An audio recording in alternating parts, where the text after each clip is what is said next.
She got herself diagnosed. I was very proud of her for taking charge of this because my mother was a uh, she was a special ed teacher, and even she was like, "No, you're not autistic." And she's like, "Well, I'm getting tested." And sure That's enough, she comes funny. back. She's like, "I'm on the spectrum." And so now all of a sudden it's like, oh, okay. Well, looking at the whole family line and going, oh my God. So Awesome. I have not been officially diagnosed as autistic, but I have been officially diagnosed as ADHD. So yes, definitely neurospicy. Oh, neurospicy. Yeah, I can attest to neurospicy. Hey guys, we're just kind of like talking about different things, no particular agenda. Hey Officially Matt, how are diagnosed as you? autistic, but Oh, I there have we been go. There we officially go. diagnosed as Okay. How are you? ADHD. They were all right. Now we are officially streaming on on YouTube, and I'll copy that and share it over, share it with everything else. That's what I'll do. How's everybody doing today? Wonderful. That's good. Brilliant, brilliant. Great. I see some. By the way, I'll introduce some people I see in the room. George, by the way, is somebody who works with me a whole lot. I went to school with him, so Okay. kind of very cool. Matt, Nicholas, since you guys are here, it's a small room. Tell me about you guys. Hello. My name's Matthew.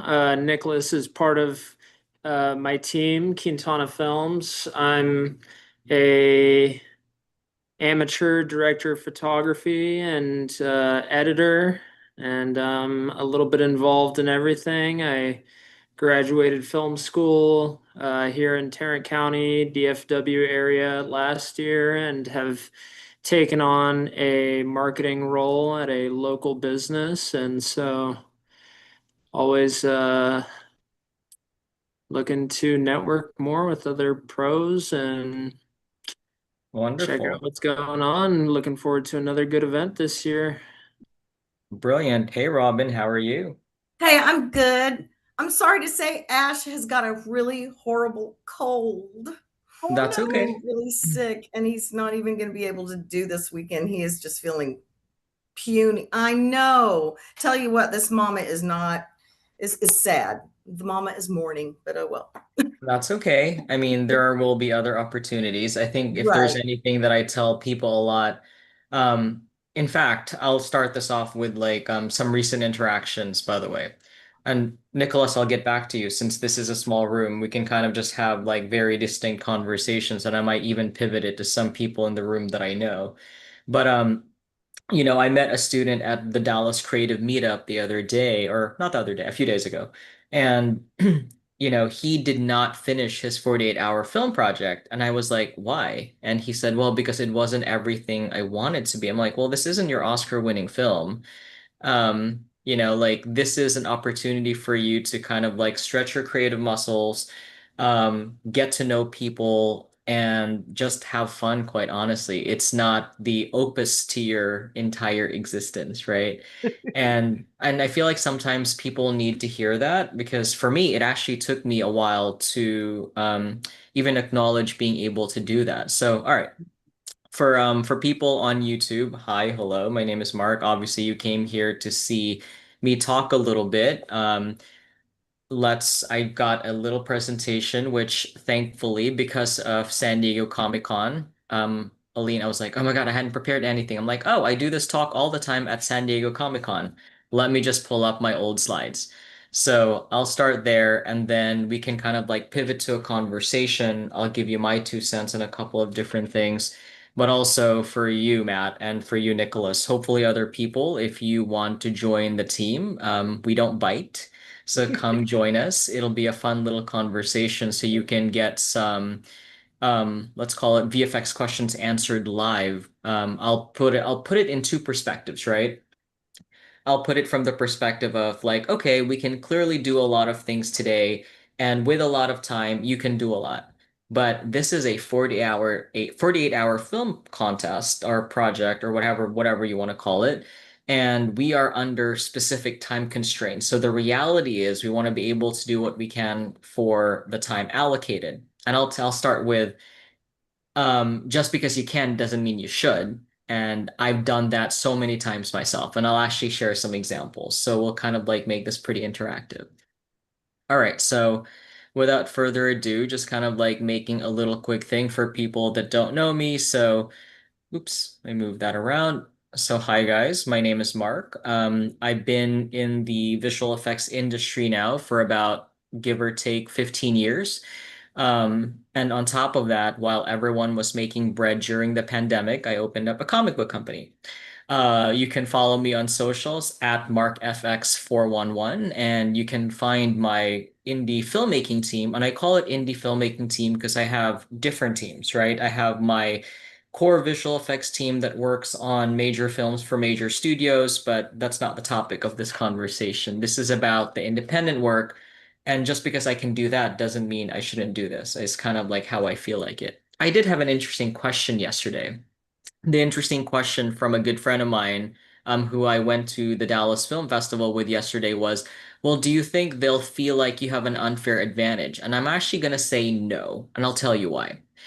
For a lot of the people that I've seen in this film festival, I saw that a lot of people were communities that have been built over time. I had that in LA. So unless I choose to fly everyone here, in theory, I don't have that here in Dallas. That's why I wanted to get to know a lot of people. I think community, especially in creating independent content, is extremely important because those are the people you trust when you want to be creative and have no judgments, right? Because when you do something creative, oftentimes people will expect excellence and only the best of everything. But I'm like, well, it's hard when you just got your theme like a few seconds ago, and then you have to call your entire cast and call your entire crew. So I think for me, the thing that I tell people a lot is that being able to do all of the big stuff, being able to pivot to something like a 72 to 48-hour film fest is actually a palate cleanser for me.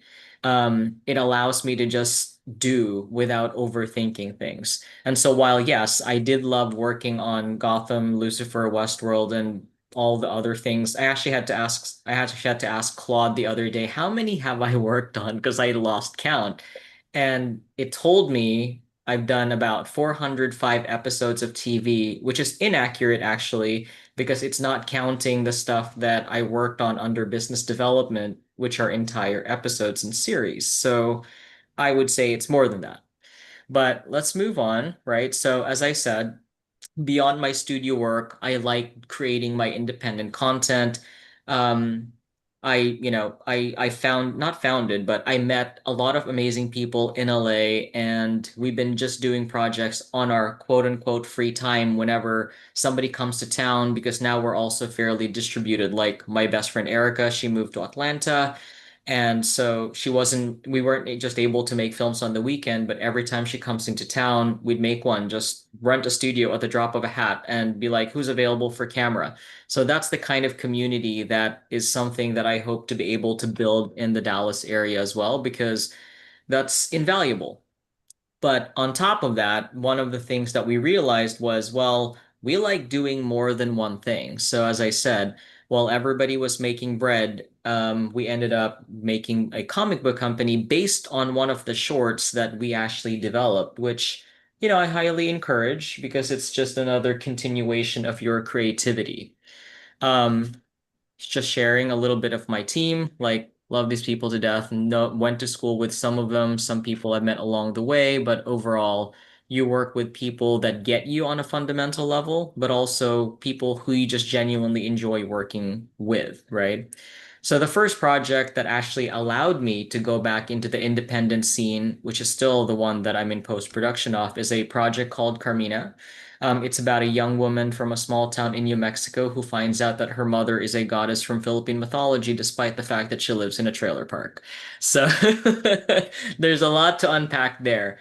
But while we were developing that story, we ended up the pandemic hit, and so instead of just fully doing the live action short, we actually pivoted to a comic book form, And based on the comic book form, the comic book became the art direction, and I'll actually talk about art direction in a little bit, became the art direction for the short film itself. Um, I kind of, as I mentioned, we become like a staple at San Diego Comic-Con. I know for a lot of people, that's like the holy grail of comic conventions. And what I like to tell people is when you join my team, the likely scenario of you going is pretty high, just because we like to include the people that we work with. We like to feature and create like a supportive community within that. So I would say that in full argument, in the beginning, it was just mostly California, but now that I'm here, now that I have friends in Atlanta, we try to see who we can bring in where it makes sense. So kind of like that's what we do, right?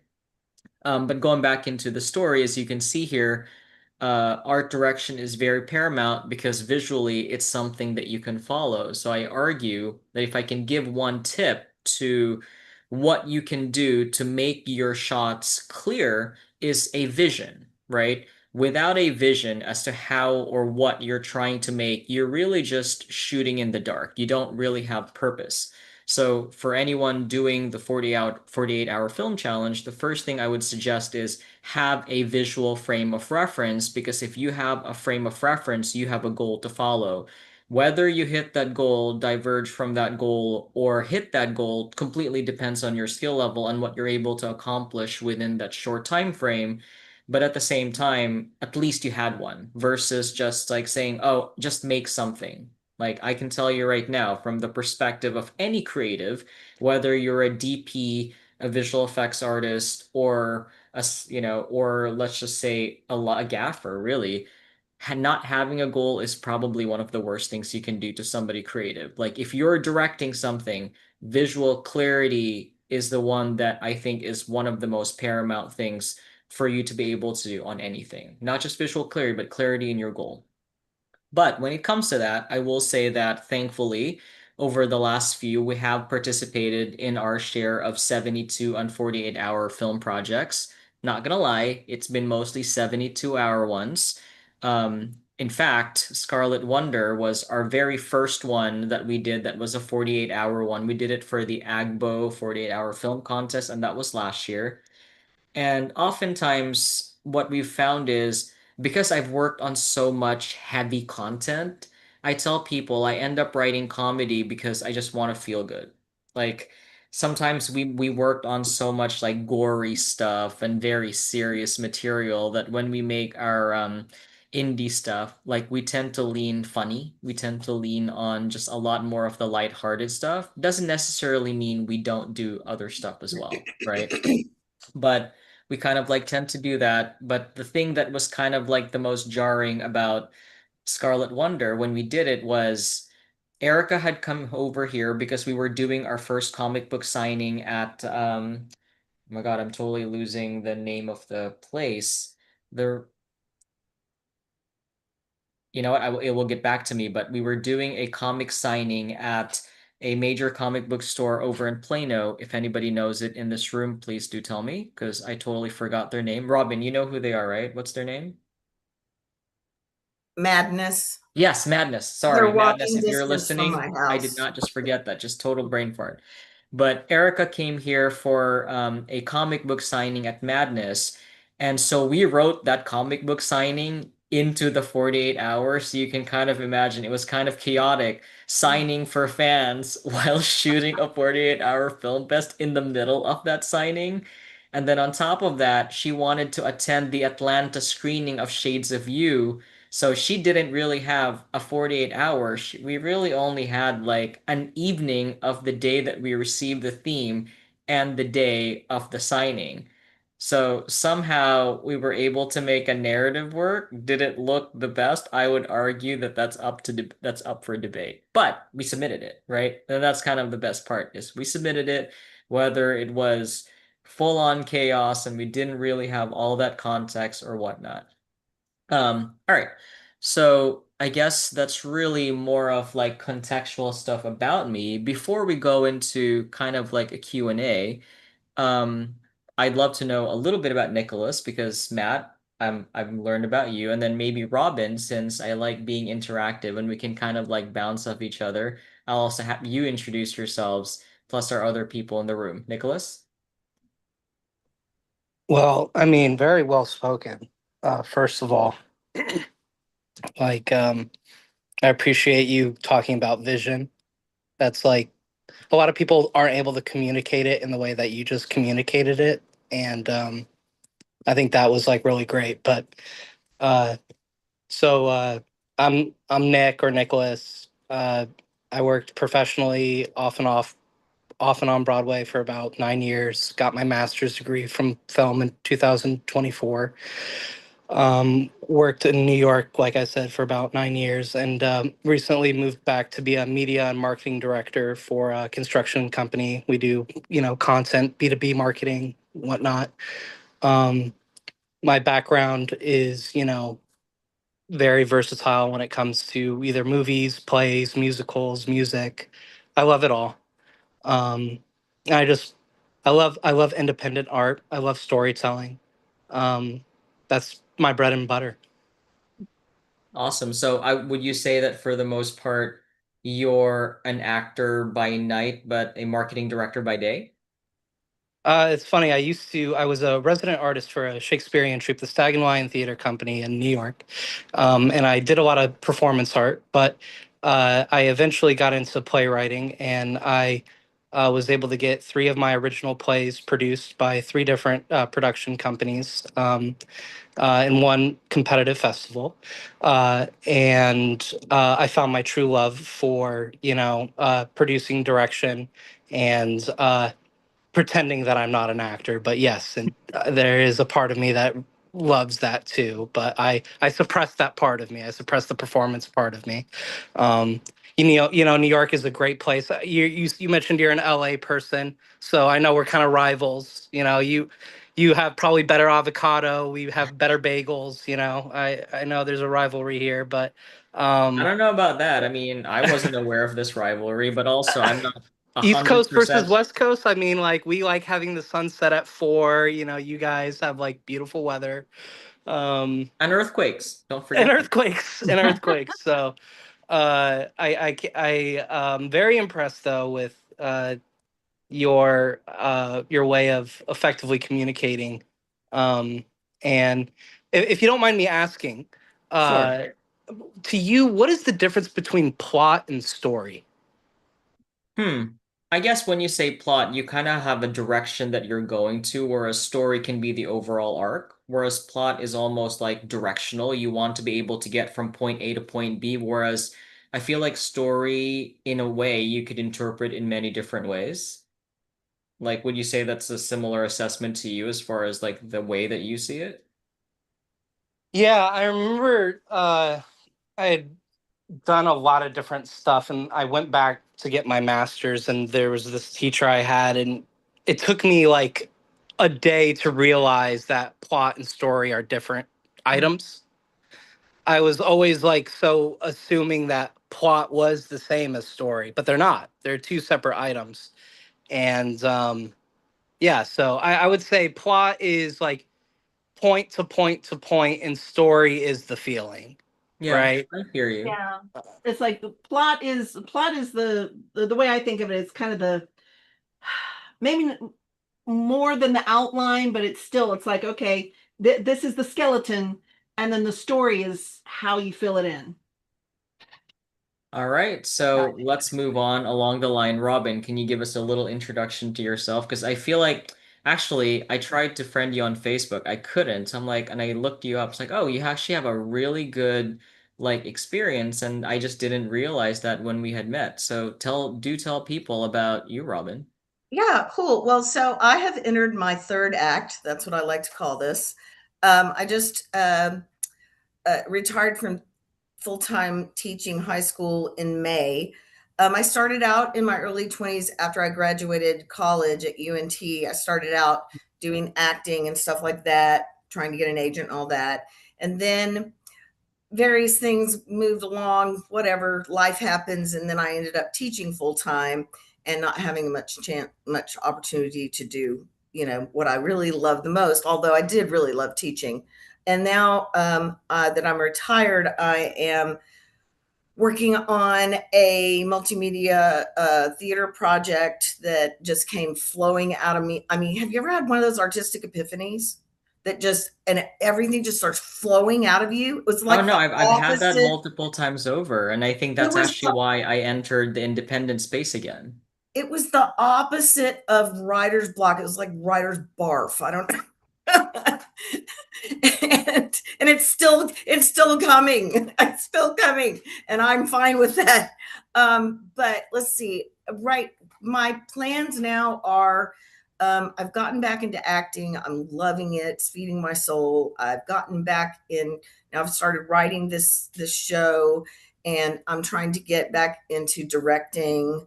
And I want to uh, further my acting into film and video, and did a web series not too long ago. I had one line at the end.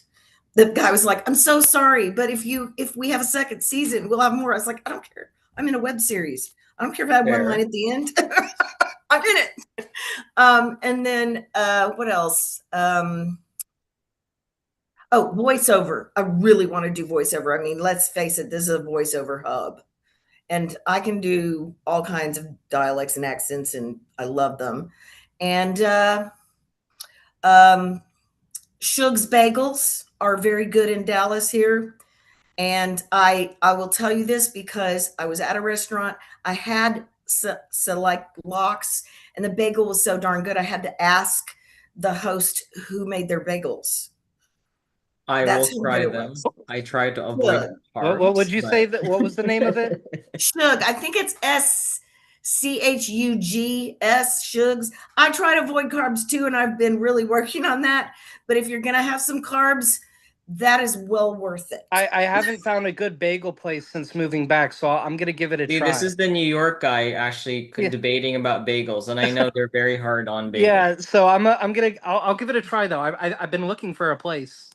All right. Yes. Well, Dream Cafe, they use Shug's bagels now. They used to make their own, and now they use Shug's because their customers love them so much. But anyway, I kind of got off track, which is my MO. But I am so jazzed to be back into doing what I love artistically and having the time to really devote to it. I'm just so excited. And I've been seeing such great theater. I saw 2 3-hour matinees this weekend that were so good. You're gonna have to let me know which ones those are because I feel like I'm just Yes. getting to know the creative scene in Dallas. And actually, as Colin here, as I've been telling him, it's like getting to know the independent community has been quite eye-opening because there's actually a Yeah. lot more creativity in Dallas than I realized. Oh, but one other thing, I started. Okay, I started as a freshman at UNT when it was NTSU back in 1981 as a radio, TV, film major. That's what it was called back then. And I was in it for a year, and I made really good grades, and I did everything just right. But the stage was calling me, and I knew that when all the film people were talking about, let's go to this convention, let's go to that, and I was like, what? And then the teacher goes, we had to give a. I was going to turn in a video, a storyboard about how to make a peanut butter and jelly sandwich, and the professor said, "Okay, Robin, you can get your turn in your A," and I was like, I'm an actor. I got a major in theater. And so that was my turning point. But Fair, yes, fair. my 1 year as a radio TV film major at NTSU. Well, hey, all experiences are valid, I'd say. Yes, yes. Everything I teaches actually us say something. this, and for the visual effects artists in the room, do not kill me for this. When I first started, or when I first moved here, I got sent to a school that that confused the graphic design major with animation. At first, I thought I Ooh, wanted to do animation, and I went to an animation program only for them to be teaching graphic design instead. During the time, I was very confused, and I also left that school. But I would almost argue that at present, that mishap became a value because I then realized a lot of visual effects artists are absolutely terrible graphic designers. And thankfully, I wasn't because I had that background and training, which is, it's really interesting, right? It's like, how can you be creating visuals day in, day out, but not have graphic design skills. And you realize that's a different set of training, I guess, as you could say that. But I'm going to make some people very uncomfortable just because I want to see Colin. Just so you know, this is not a presentation for the most part. This is more of like a hi, hello. These are the different things that I've done on the studio side. But then today we're going to talk about the survival strategies for doing it on the indie. And I'm going to use it as a teachable moment for some of these folks to be like, these are the things you do not do. So I'm actually going to say for the rest of the people in the room and for people on YouTube, I want to make some awesome introductions because if you think my credits are impressive, let's start with you, Colin. Colin, can you tell everyone here what you worked on? Oh my goodness. The very first feature I worked on, and I'm sorry about being late. I got the late All good. notice, and then I had my camera off because I'm in dinner, and I didn't want y'all to see me messily chowing down on a hamburger. But that's here to the side. So yeah, no, my name's Colin Campbell. I am a digital compositor. I started way back in the late '80s. My first feature was The Abyss, and from there it just kind of snowballed in the feature realm. I've worked on like excuse me, like Contact. uh, I worked in the Transformers franchise, the Star Wars franchise, the Harry Potter franchise, his Pirates of the Caribbean franchise. It's like you name it, I've been, excuse me, I've been there. So I'm going to add one last thing. So as you can see under Colin's name, it says VES. That is a very high honor distinction in the visual effects field. Colin was a visual effects fellow for the Visual Effects Society last year. That was also in LA. The Visual Effects Society is the only premier honorary society for visual effects, and it's a global section that's over 6,000 members now, Colin. It's 6,000 members across 53 plus countries. Am I Yeah, saying that correctly? Perfect. Got yeah. made sure didn't get that wrong. So yes, so once again, right? Like if you have some additional questions beyond me, you have other people. Now I'm gonna pivot it to, hey George, can you show your face? Or are you like, nope, I'm not doing this? I was eating too. Fair, fair. So George, tell everyone here what you worked on last, because also super cool stuff. The last show that I worked on was What If and Marvel Zombies. I was an in-house compositor for basically I worked directly under the director doing all his last minute notes and stuff like that. I got other stuff like Euphoria. I did some of Westworld, which I didn't know Mark also did some of Westworld, but with a different studio. Um, I've just been doing visual effects probably for about 13 years now. I've noticed that everything's changing really fast. The last thing is that they're integrating a lot of AI with Nuke. So that's something that's another thing that I have to learn now. So All right. Well, thank you, George. Before I go into any further, I do want to explain some verbiage because obviously we're not in a visual effects specific room. So, explaining some verbiage, a digital compositor, like when you think of visual effects, I think the one thing that I always like educating people is visual effects is not one singular role. Visual effects is basically an amalgamation of different roles that create different things to create the final picture you see. So as an example, one of the best examples or one of the things that I try to tell people is that you know how back in the day you had different disciplines that were physical. You had puppetry, you have physical matte paintings, and in theory, compositing by overlaying pictures. Now everything's digital. So when you think of visual effects, you're really thinking about a very intricate multi-billion dollar industry distributed across the entire world of artisans skilled in different things that they specialize on. You have people that are highly skilled in animation. You have people that are highly skilled in lighting. You have people that are very skilled in compositing. So both George and Colin have specialized in what's called digital compositing, which is the art of getting all of the different pieces from different departments, and oftentimes those different departments live across different time zones across the world, put them together and integrate them into the final picture and that's what you see on TV. So consider them the last line before it shows up on your screens. So the last person that I actually don't know personally, but I do know that he is in visual effects. Victor, do you want to participate? I just want to make sure to give you an opportunity if you'd like. Hello, hello, hello.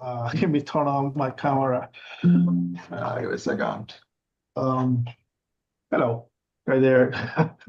Yeah, I'm Victor Rivas. I work with the visual effects, and I've been working for since 2005 as a compositor as well, and working as a compositing supervisor at the Guild Age, Racing Canon, Evil as well, and also working in 3D generally sometime with indie films as well. And at this moment, I have been working feature films that's going to be in Georgia right now for 2027. And that's going to be my first feature film to be my directorial debut. So right now I'm trying to, shift to be a director and use all my knowledge of visual effects and try to put this and, to create something different, maybe with the technologies and try to, to use the traditional art as well and make jobs, to everyone. Absolutely. And I think that's extremely important. I mean, very similar to you, Victor. I think for a lot of people, right? People ask like at what point did you, shift to filmmaking versus doing visual effects professionally? And I can answer that in two ways. One of the things I noticed that when I go to like an independent sort of festival or an independent setting here in Texas, oftentimes it's a lot of people that hope they work in the industry and oftentimes they do everything, right? So I say to them, well, I can answer your question in two ways when you ask me what I do. Do you want to ask me what I do for the Hollywood studios, or do you want to ask me what I do independently on independent films? So very similar to Victor, right? Like on the Hollywood side studios, I've been fortunate enough to have multiple visual effects roles. I started out as an artist, and then I was actually, speaking of neurodivergence, Aline, um, I was never satisfied in one discipline, and that in a way that served me because I was just forever curious. So every time I finished one discipline, I would move on to the next discipline, which allowed me to do multiple things over time, which actually allows you to be a better supervisor because having that ability to be able to handle and understand multiple elements and multiple departments allows you to have a bigger picture, but also have a broader understanding in how to work with artists in different disciplines. Mhm. Um, to give you an example, like for some people, like they may stay in one part of the pipeline, but I've been fortunate enough to do compositing, graphics, CG, and then digital environments, for which I became one of the heads of that department. I led shows like Lucifer, and then I became the head of a department, and then I started supervising and executive producing and blah, blah, blah, blah, blah, right? It all sounds like a whole bunch of whatever. But what ended up happening was in 2017, I started to feel like, well, it's great being able to work on these projects, but you don't really have a whole lot of ownership on these projects. Oftentimes, these are projects that have been written, like when you think of Marvel comics, right? It's like they've been written as early as the 60s and then written by a screenwriter, and then it gets to you, and you're really just one small cog in a very long process. Whereas when you work on an independent film, oftentimes you really have the latitude in being able to be a part of your entire pipeline and your entire workflow. And I think, like in doing this, one of the advantages I've been able to have is tapping on the resources that I've been able to bring on. But a lot of that also comes with respect, right? So if anybody listening on YouTube, the first thing I would say is, okay, you want visual effects in your project. That's a given. Everyone wants something that's flashy. Everyone wants to be able to stretch their budgets, tell more fantastical stories, have different settings. But the one thing that is often not found in independent filmmaking that I think could be better expanded on is an understanding of the craft, but also a respect of the craft, right? Because oftentimes you one of the things that I suggest, you can do this with people that may have a bit more understanding. It doesn't have to be somebody who, like myself, Colin, and Victor, who's worked in the industry for 15 years plus. It could be somebody who you know is a friend who that's what they like to do, right? Bring them on as, call them a VFX supervisor for your small project so that apart from directing, you have someone that understands the process and be able to give you knowledge that they have in terms of how they can actualize whatever you need to put on screen. Like, let me give you an example. Say, and I will make this very general. One of the worst things you can do is not have someone who has that knowledge make major mistakes and then just assume that it can be done. In theory, everything can be done, but everything can be done if magnified by time and cost. So if you don't want it to be magnified by time and cost, it would really help you to plan out your shots, have a shot list, and then stick to it, right? Stick to it and make sure that it's something that you can accomplish within your time frame. So let me kind of like bring that into a good example of my very first 72-hour film project. So the very first 72-hour film project was during the pandemic. The theme, Aline, I'm sure you probably guessed, was toilet paper and the pandemic. So it was the story of a young woman, or our story became the story of a young woman who was fired from her high-profile at-home job, and she becomes very lonely, and so she wishes on a wishing star and meets her quarantine fairy godmother. The gist of the story, you can find it on YouTube, by the way. If you go to our link, there's a link to where you can see it on our website, hello.surrealartstudios.com. The gist of the story is after she wishes on it, like she wishes for happiness and she wants companionship, right? And her fairy godmother says, but you have to earn it. Or in her mind, so I'm actually following the actress. Her name is Khadija Molana. She's fantastic. She goes like, but you're gonna have to earn it. Like she was very like sassy or yeah, sassy when she said that. But the whole point of it is she then ends up wrapping toilet paper and it became a viral sensation all over social media. And that's her goodwill, and therefore the fairy godmother grants her wish for companionship. Okay, that's the story. But the visual effects part of it was, well, I had an entire room of people giving suggestions on the story. And maybe what I would suggest is I'll share the behind the scenes, by the way, so you can understand what we did. But in my mind, considering this was a 72-hour film project, I was like, you know what? They just need to snap their fingers and then they show up. I don't have time to do anything CG because I have to edit it and then I have to do visual effects and then I have to do sound and then I have to do like 20 million other things on top of just submitting it, right? There's just no way you can accomplish that. Just because once again, this falls into the just because you can do something doesn't mean you should. Right. Well, I didn't take my advice on the first time I did that.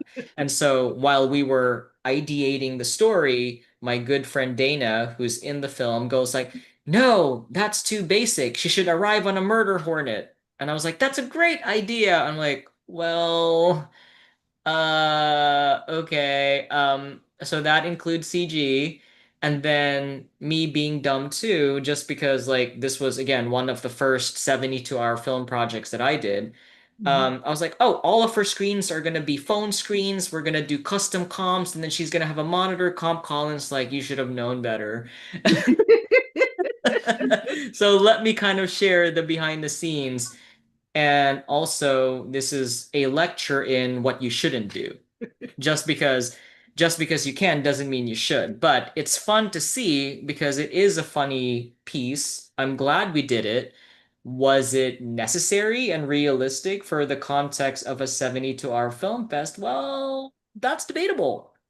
All right, I'm going to share some behind the scenes. So for this project, like I said, we ended up doing everything from green screens to phone screens, and then I'll get to the Murder Hornet, which was a really fun shoot. We did it in my our Hollywood house's bathroom and backyard, but you will see that very shortly. Here we go. Do do do.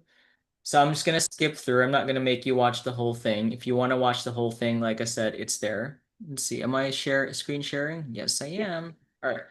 So obviously we have, your very Leave basic your house. prompt. But as you can see, like all of the phone screens were customized, they were designed, and already it's like, okay, it's kind of like funny. She's got a TikTok thing on. She gets this was when TikTok just started Another day coming working from around, home again.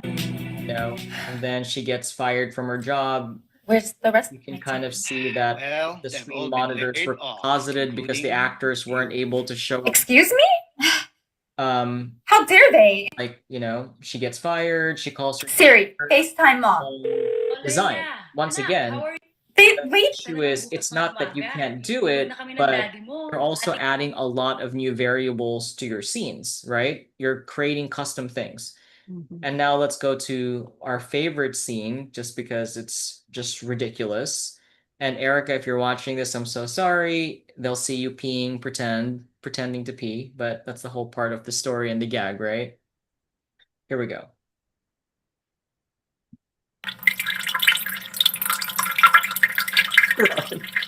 Why doesn't anyone like me? I wish I had someone in my life. A friend, a cat, maybe a boyfriend. Am I such an awful person? Why, yes, it's funny, you should ask. So here she is in our little backyard, kind of just like pretending to be on screen, and it's a CG hornet from Turbo Squid. If you don't know what that is, you can Google that. It's where you can get your model people use. But you can kind of tell. Actually, here's another one, right? If you're gonna do visual effects, you might want to do a visual effects editorial where you're doing a rough version of your timing before you actually refine it. So that's another step in the process. You want to create a visual effects editorial so that whoever is doing the visual effects is, if it's not you, is understanding how your vision is based on the plate that's been shot. There we go. So there she is, like kind of like stepping away from the murder hornet. And again, Khadija did such a fun job. This was our backyard. That's our bathroom. That right there is like paper gold these days, you know. Hi, who are you? Who am I? Who am I? Well, isn't it obvious? Girl, I am your quarantine fairy godmother. All I wanted was the snap. All I wanted was the snap because I was like, that's all we're going to be able to do. So the moral of the story, and this is a very bad one, is we ended up with this many visual effect shots. This is so not doable in a 72-hour film contest. And you're like, and you can kind of see Collins laughing because I put CBBs on everything, because me being coming from the type of industry that we work on, it's not good enough. So CBB for a lot of people means could be better. So I put CBBs on my own work because I'm like, yeah, there's just no way. I'm also not going to do this because, why would I torture myself to refine this any further? And fun fact, we shot that on a Samsung S8. So why would I do that to myself? But my point is, this little visual effects short, or this little 72-hour film short that we finished 3 months later, had 48 visual effects shots. So please do not do that. What did you shoot it on? We shot it on a Samsung S8. That's really, wild. really. Well, see, this is what I'm trying to say, right? Like, for a lot of people that do indie films, they're like, oh, I need to get my Alexa or I need to get my X camera. And I'm like, says who? Right? Says who? You've seen 28 Years Later, right? What was 28 Years Later shot on? Raise hands. Well, I know that 28 Days Later was shot on like those like little camcorders, right? And then you had Tangerine shot on the iPhone. Correct. So Yeah. to answer your question, Nicholas, it's the Samsung, I'm sorry, it's the iPhone 16 was what Yeah. they shot 28 years. That's really impressive. So, but my point is, I actually was debating this, to be honest, because I had a friend who's like, yeah, you can use our cameras. I'm like, you know what? No, just no. the sensors for the iPhone today is probably better than a Canon 5D that we used a few years ago. So just know, like, we want to be quick. We're not getting a lot of permits, if that at all. We're going to shoot the best we can. We're going to get some fun locations, and you can see you can do visual effects on a Samsung S8. But the other thing that I want to bring up too is when you're doing visual effect shots, and maybe this is not specifically for the 48-hour film contest, you will want to create a tracking sheet of your shots. So this is, I would call this the very basic version of a visual effects tracking shot. So on my more premium project, I'll show you that it looks more like this, where you actually have different versions, different iterations. I kind of like create different statuses. I tell people, you want to know what I do in my free time outside of work? More work. Except my own stuff. But you can kind of tell I treat it very much in the same respect as production, because if I'm doing something that is on a long sequence, I want to be able to keep track of the different shots that it would take to accomplish that. So as an example, right? Like in one of the shots in one of our shorts, like we shot in a forest and, the lighting just didn't match whatsoever. So the first thing that I did was I put all of the lighting shots and did a lighting pass to make sure that the lighting now becomes unified. To give you an idea, the lighting for this entire sequence did not match one bit. Like you can probably imagine shooting this on the day of and all of it just kind of like changes. So clearly here you can tell now it looks like it all belongs in one sequence, but I'll tell you right now that this did not look like this. In fact, I'll show you a before. So in the tracking sheet like this, you can, combine it with different tech. You can use Dropbox, you can use Google Drive, whatever you want to do. But here I have my version 0, basically a version 0 for all of the people that don't understand that concept is what does it look like without visual effects? So as an example, right, this is my best friend and actress Erica, who's just nonchalantly walking in the woods. So clearly there's nothing happening here, but based on the comic book that you guys saw earlier, well, the artist made it where it was a foggy environment. So now I'm stuck with, I guess we're gonna put her all in a foggy environment. Now the final shot looks more like this, where it looks like she's coming out of the fog, the woods. It's now very atmospheric. You're kind of like creating a very distinct look. And that started off with just setting your base color and then making sure that that look is propagated throughout the entire sequence, right? Like oftentimes in projects like these, your version 0 is likely not going to look anything resembling your final. So but yes, I think keeping track of your shots is one of the most fundamental things you can do for yourself so that you understand how many shots you have. And also, I say this, one of my favorite things that I kind of want to impart because when you're doing the 48 hour, sure, people are going to do it, for free because it's a 1 day process and you're expected to finish it that day, right? Or the next day. But if now you, as an independent director, are now expected to figure out, well, it's no longer a 48-hour film project. I want to make something premium. Everything has a price. So let's talk about that. In my tracking sheet, I always like to put a bid. A bid means how long is this shot going to take? And maybe you, as the director, you're probably not the person to ask yourself that. You're going to want to work with somebody that actually understands the process enough to quantify that because you're going to respectfully ask that person, hey, based on your rate, how much is this going to cost? The last thing you want to do is to not account for the fact that you have visual effects in your project and you're no longer accounting for the budget. So as an example, in something like this, I'm going to say for the shot that I showed you as an example, right? I put in a day, which I guess if you're a senior, when I say senior, that's somebody who's already got a lot of experience. A day could be feasible, but if you're somebody that is very new to the industry, the chances of you getting it correct in a day are probably 0 to none. So depending on the experience level of who you're dealing with, you might want to put some buffer time. Or if they have a really low day rate, you can say, ask the person, well, how much is the shot based on your day rate and how long do you think it could take you? Then factor that into your budget. So the key thing to kind of consider is please budget your shots. In fact, one of the things that oftentimes is looked upon or frowned upon rather is when independent filmmakers often will create a high concept piece not knowing how to tackle the visual effects and then go to a studio and see if the studio would be interested in making it, knowing that it has like 5 billion visual effects shots, and they go like, well, unless you have a solution to approach this, the answer is no, because clearly you have no grasp on your budget and you don't know how to approach this. So why would we trust you with our money? Right? So if you can start small, responsibly, and I would even argue that for the people listening, Matt, Nicholas, looking at you both, I'm hoping you could see that. Um, I would say for a 48-hour film project, no more than 6 shots.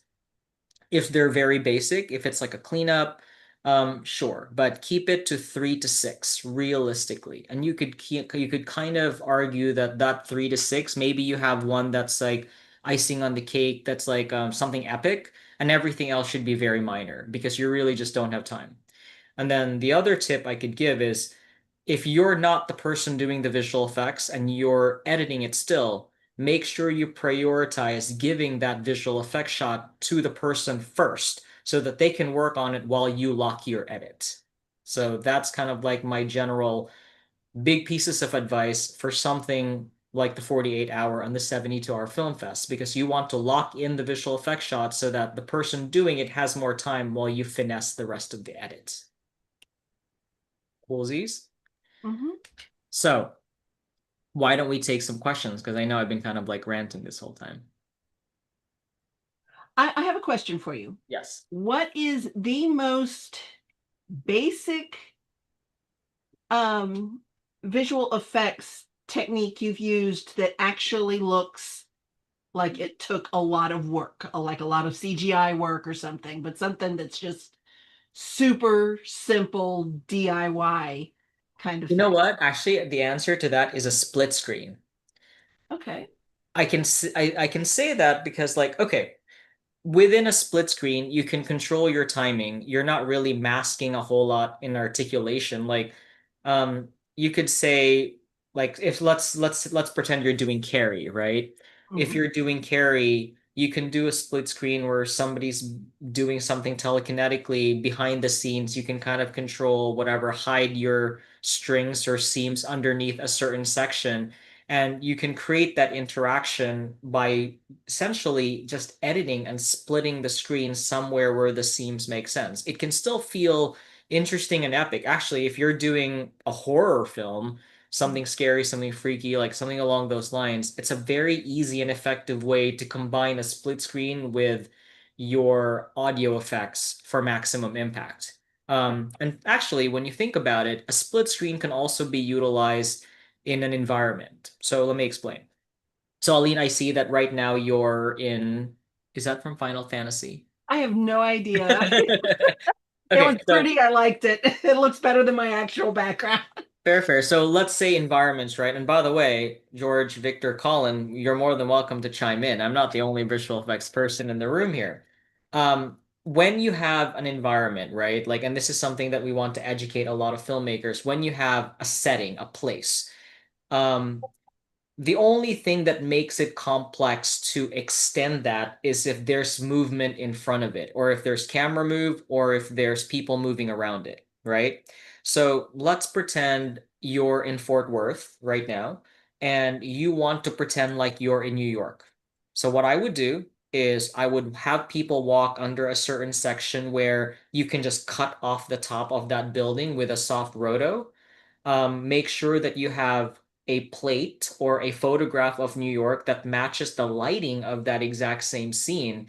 And if you're just chopping the top of that building and you've got a scene or a photograph from New York that matches that lighting very, very closely, in theory, you could say from the top of that building, that's New York in the far distance. Make sure obviously your perspectives match, because if it doesn't, then it looks really clowny. It won't look real.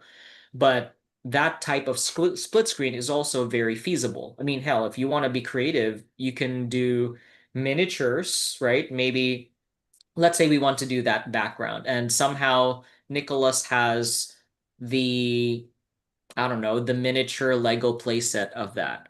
And you decide you want to have, I don't know, New York, but it's set in an alternate universe vibe. So you do the exact same setting, but you take that miniature, light it on your little table where you can control the variables and maybe put a little sky. I mean, in theory, that's really what a lot of shows use. They call it a translight.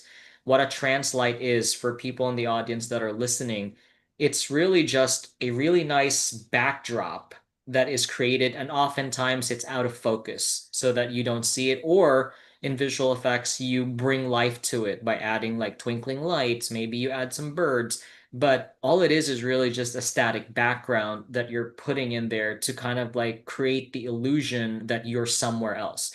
But if you don't have to rotoscope anyone and you keep it at a certain level, you can certainly create that illusion that you're somewhere else by utilizing the space you're already in. I mean, I argue there's a part of Fort Worth that could be New York. There's another section that I remember that could look like you're in downtown LA. Colin, you know more than me as far as the location, but you can be smart about how you do it. Now, where you will piss off somebody who does visual effects is if you're like, can we change it? And then there's people walking all around. I'm like, well, do you have money for Articulate Roto?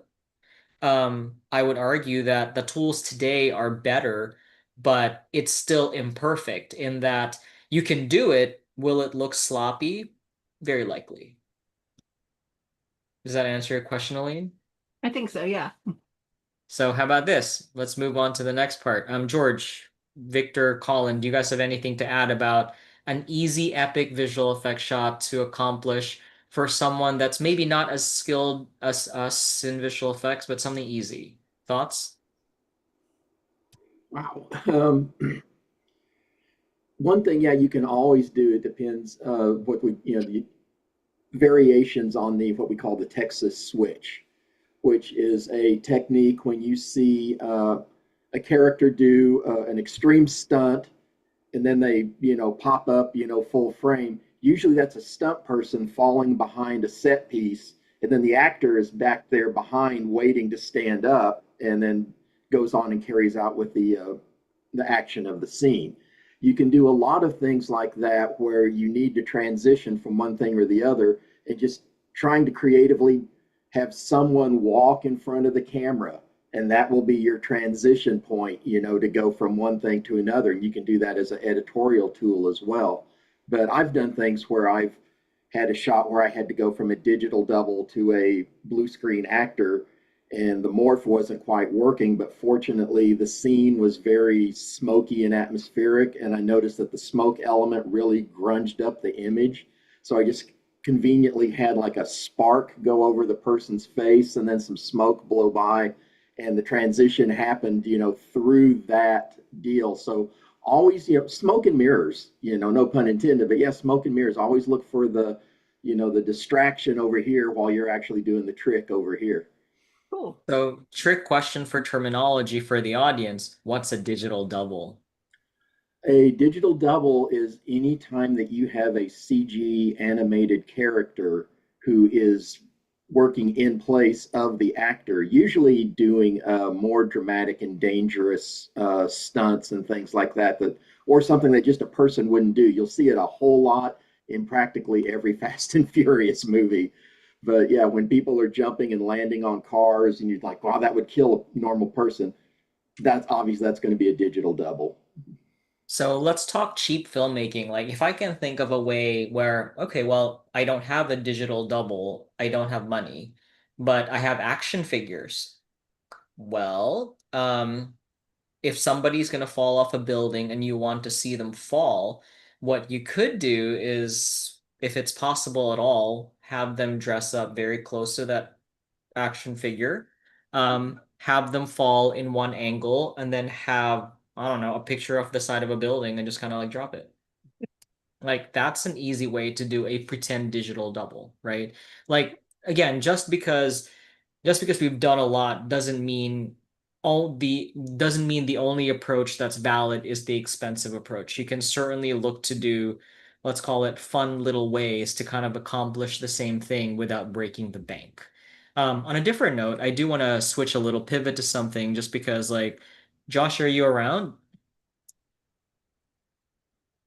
Josh, you Yeah, there? I'm here. Sorry, it's just the camera's not working. No worries. So, everyone, I also want to make an introduction to Josh Judd. Josh is what's called a digital map painter. A digital map painter, if you look at the traditional paintings, or sorry, like the traditional settings from early films like Lawrence of Arabia, once upon a time, they painted those intricate scenarios and intricate backgrounds of Arabia on a piece of glass, and then they projected a camera to it.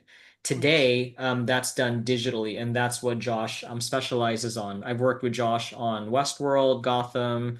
Josh, did we work on Agents of S.H.I.E.L.D.? I don't remember anymore.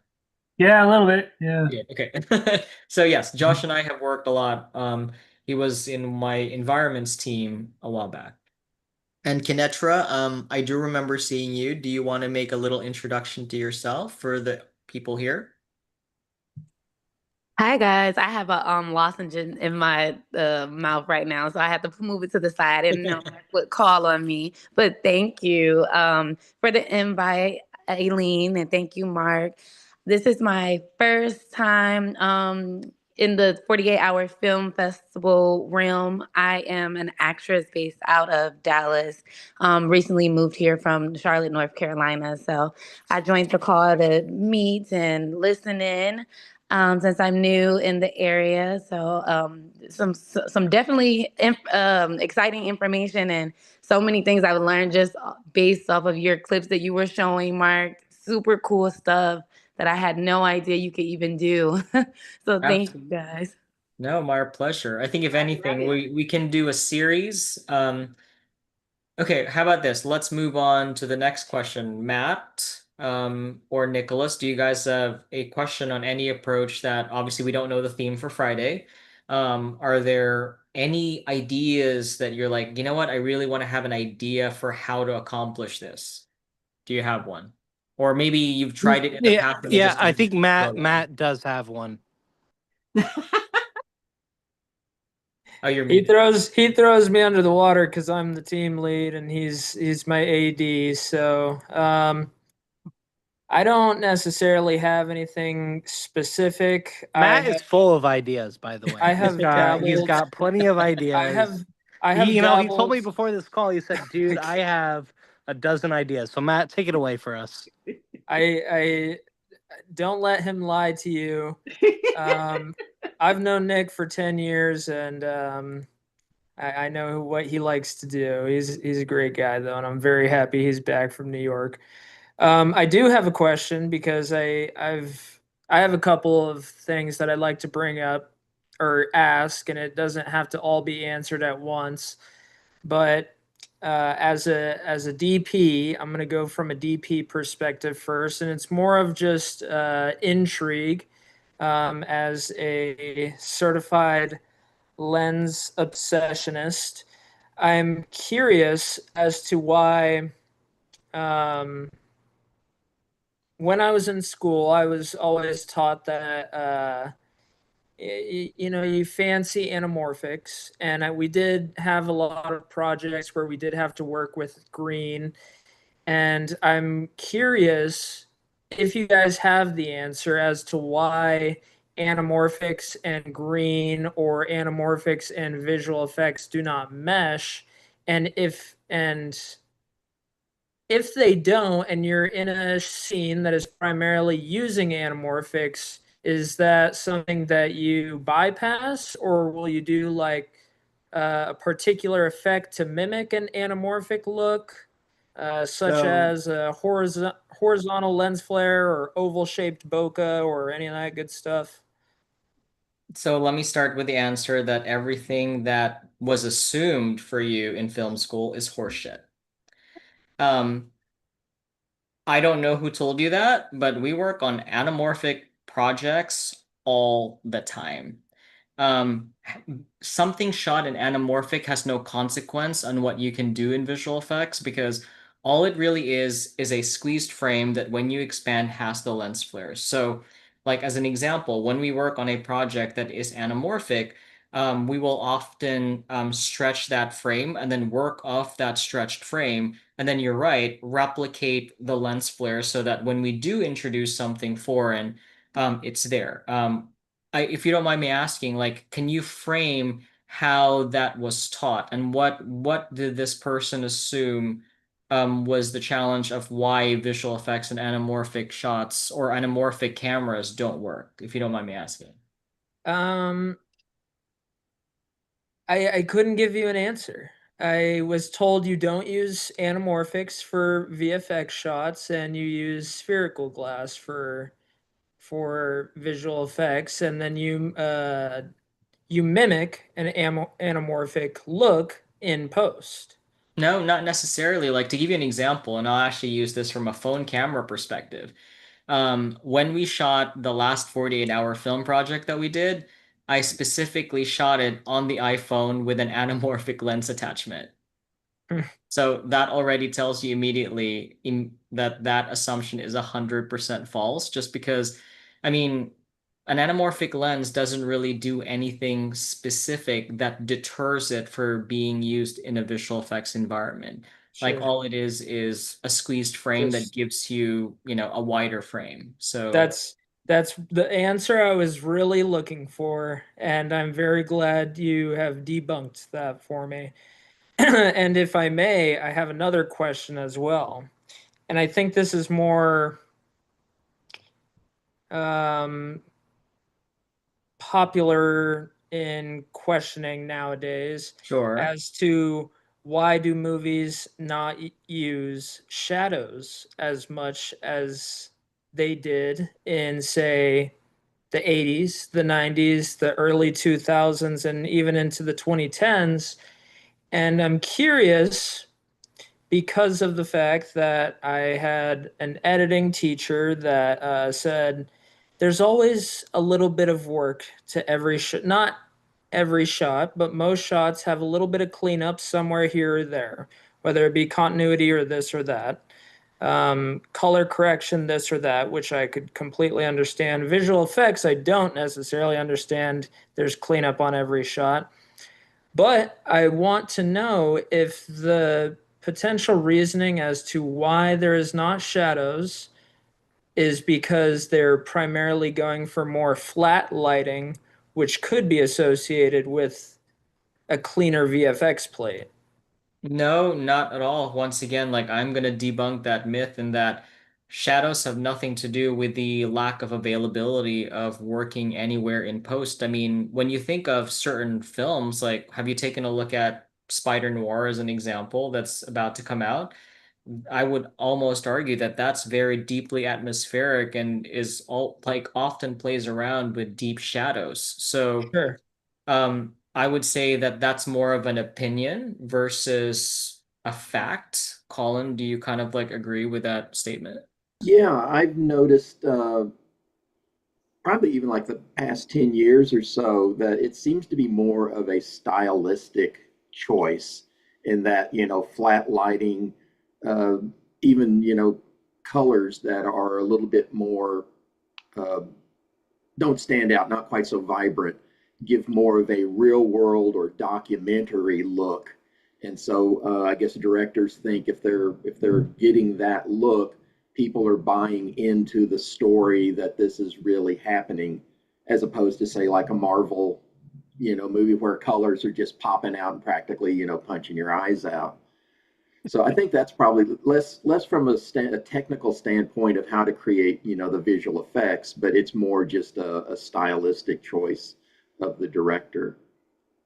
Yeah, I mean, I'll add to that. In that same argument, I would say it's a combination of choices made by both the director and the DP, because oftentimes, like, it's like sometimes maybe the director has a very strong opinion on how the look of it should be, but I think that really is a collaboration, a close conversation between him, her, or her and the DP to determine what the final look of the film is.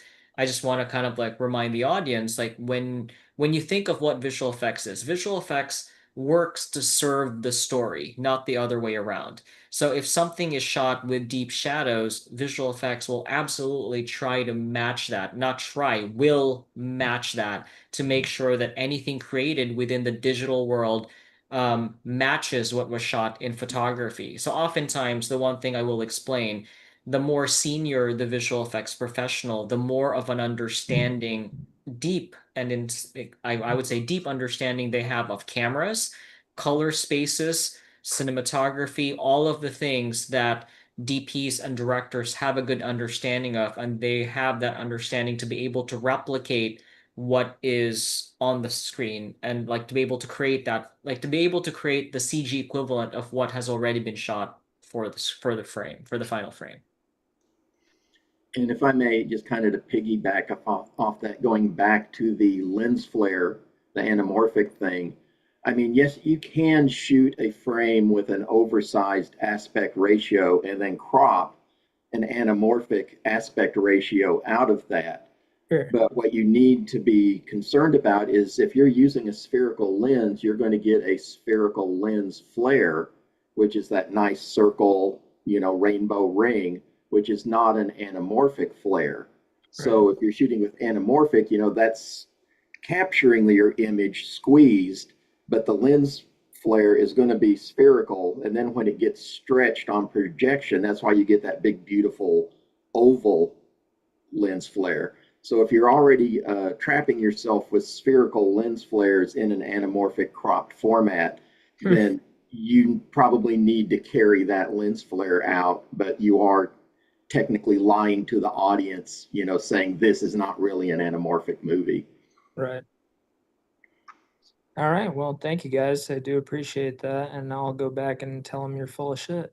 I mean, you could be a little gentler. You could say your Oh. theories have been debunked by people that have been working in the industry for like X amount of years. But at the same time, I think there's a gentle way of doing that. I mean, look, I think what's clear is in this industry, different people have different opinions on why they think different things are. Some people are more inclined to favor the classics. Others, like myself, actually don't care. If I like something, I like something, whether it's a classic or not. I could say that my taste ranges from 13 going on 30 all the way to the boys, and it doesn't matter what's in between, right? If it's entertaining, it's entertaining. And oftentimes, what I find is the things that surprise me the most are the ones that I gravitate to because it was unexpected. Cinema is cinema. I think story is story. What you want to be able to focus on is, are you, like, again, going back into the 48 hour, right? When I first started it, I think I was focused on spectacle, which in theory we have the ability to deliver. But the question truly is it for the sake of spectacle or is it for the sake of story? And I saw this argument last night. I forget on one of those YouTube videos, when you're in bed and you're just like scrolling. And the argument is, are you really looking to tell a story that is a narrative, or are you trying to just show pretty pictures? In argument, you can do both, but in such a constrained time frame, I think you have to kind of like pick your battles. You can do cinematography by virtue of your locations, by virtue of your lighting, and then anything else kind of just has to follow that.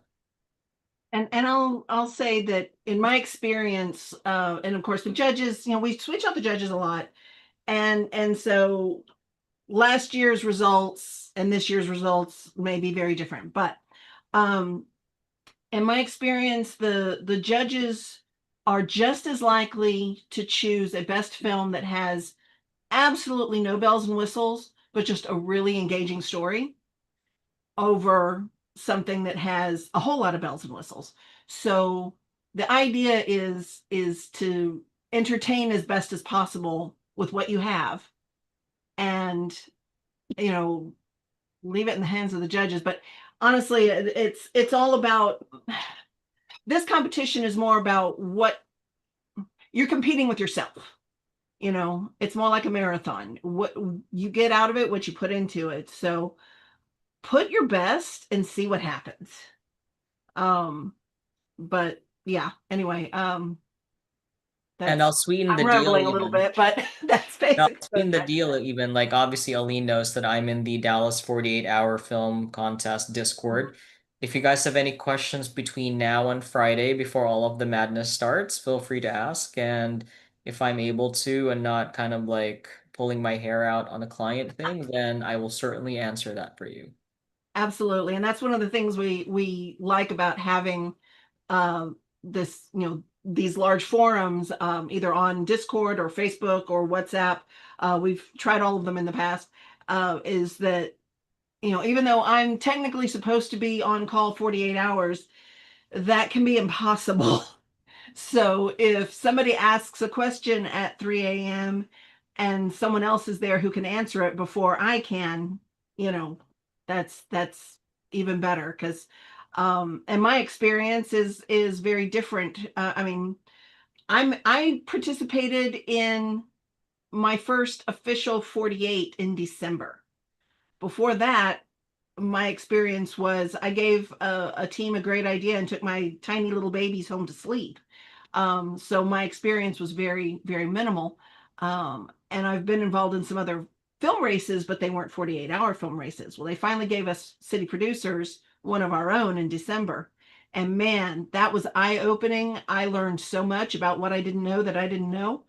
And so yeah, but there's a lot of experience that people who have done this over and over again have that I still don't have. I have the experience from behind the scenes. So a lot of times you guys can answer questions that I can only guess at. Perfect. Well, I'll leave it with this. So, as we wrap up, I'm going to make a shout out to our Visual Effects Society Texas section. For a lot of people that don't know, the Texas section is fairly new. There are a lot of people, or a lot of excellent people, that have moved from the different places all over the United States into Texas. So make sure you follow our socials because you will find a treasure trove of information, and maybe you'll get to know other people as well. And hopefully someday, sometime down the road, you're able to be fortunate enough to be able to work on larger scale productions as they move to the state. Obviously, the incentive is trying to do that. We're doing what we can to see where we can advise the best we can for that to become a lot more ideal. But yeah, make sure you follow our pages. Look for Visual Effects Society Texas section, get to know the people there, and hopefully we can chat with a lot more of you guys again. And as we try to develop what the film industry looks like here, I'm sure you'll be seeing a lot more of me and us. Well, thank you so much, Mark. This has been fascinating, and I know we've talked about maybe doing this more often throughout the year, and I would love that. I think that would be a great thing for not just the Dallas 48, but the Texas 48 overall. We get a lot of crossover between our cities, which is maybe a little surprising to people outside of Texas because Texas is so big, but most of us don't care. It's like a 4-hour drive. That's, whatever. Fair, fair. No, we'll certainly do this again, and we'll kind of like maybe choose a different topic to keep it Okay. constrained, just so that we can maybe vary it a little bit. But I'm also happy to just kind of like talk about whatever, as you can kind of see. All right. Well, does anybody have any questions for me about the project? I know Robin, you had asked about people contacting you. We've got most of, if not all of the auditions uploaded. And I've shared the link to that folder with all of our team leads, and I'll be sharing those on social media in the next couple of days. So, and let's see, our kickoff is going to be at Sports Center in Capel. We do have some new AI uh, Rules. rules, and I'll be going over those in the kickoff. And yeah, there's a lot of that that's still kind of building and developing. Just based on what we have the capability of controlling, because there's this is still such a new technology that we don't want to we don't want to penalize somebody for doing something too well that's, you know, some software thinks is not accurate or is not human. So let's kind of like explain, maybe this is the final piece of our advice list, right? Because like I think if anything, people within our industry talk about it a lot. And the truth of it is AI is so new that the way that it sources data and how it sources data is still debatable. Like there are obviously ethical models. Like if you take a look at Adobe, for instance, when you pick a model within Adobe, if you pick Firefly as a model, it'll clearly tell you this has been attributed and this has been ethically sourced. But then you go into other models, it'll specifically tell you that these are not clear for let's call it the general public, because they're not claiming that these were sourced responsibly. So, but on top of that, I think if you're asking like, well, AI is here, why should I learn these techniques? And the answer is simple. You don't want something that's just making decisions for you to be the one that decides how your image looks, right?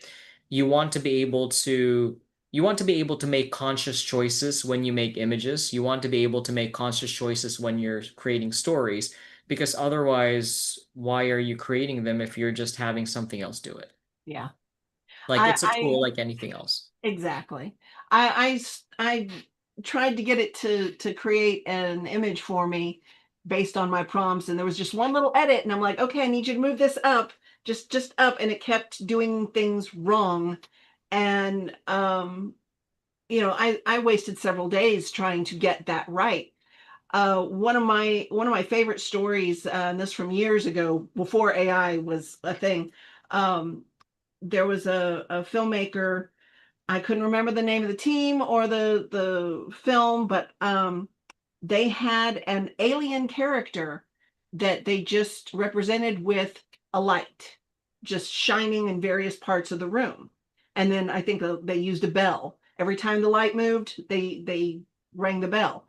And at one point, the alien jumps into a person's head, and they've got this long minute and a half sequence of this alien inside the head. And what they used was one of those pet balls with the jingle and the light that goes, you know, as soon as you bounce it, it goes off.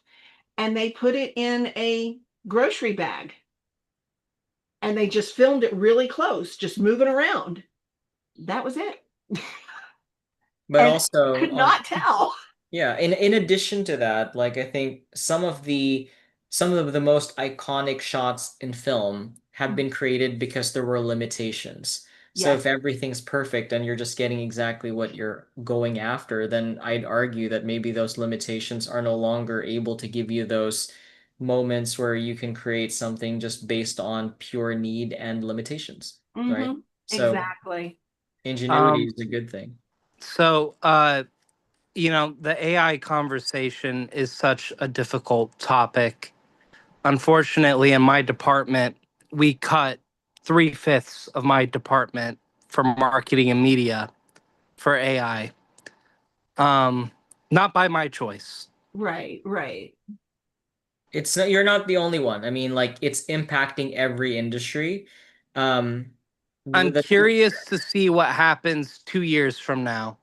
Exponentially, what is going to happen to media and marketing 2 years from now by seeing what AI was 2 years ago, and it's very scary. I'm just gonna be that guy. It's incredibly scary, And and it's and I hope human touch remains yeah. in our industry, but the people who are at the top of the pyramid, I I have a lot of skepticism towards them. I really do. I've seen it affect more than just media and marketing as well. I worked for 20 years as an administrative assistant, and it is hell on wheels to get one of those jobs now because people don't think that you need an administrative assistant when you have Google, Google this, and you know all this other sort of stuff.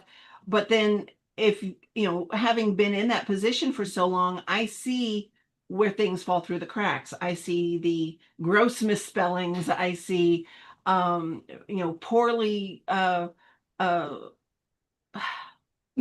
agree. just everything. Eileen, Yeah, it's I just, it's, 100% agree with exactly what you're Mhm. saying. The You need a problem person. is, here's the problem, is the progression of AI.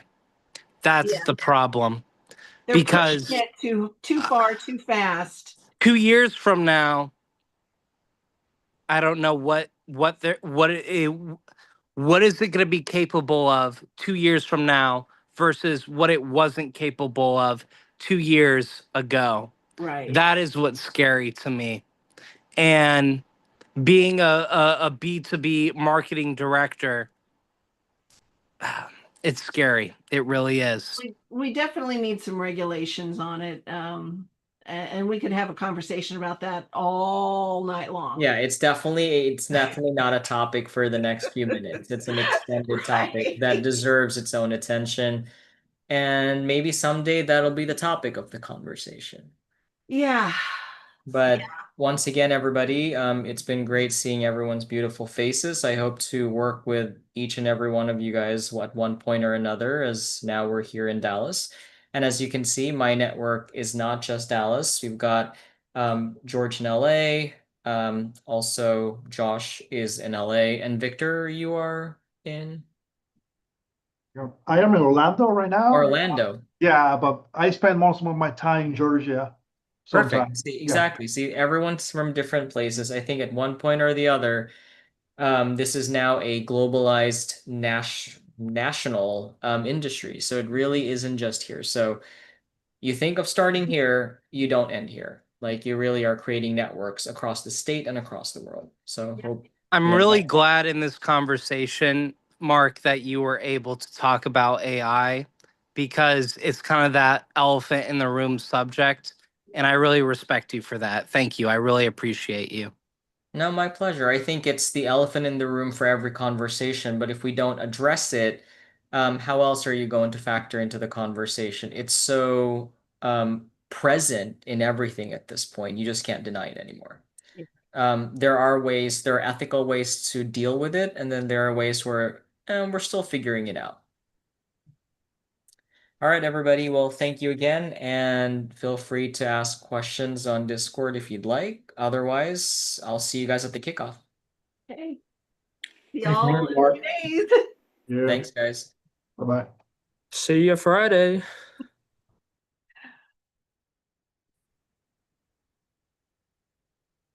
Okay. And I'm going to go ahead and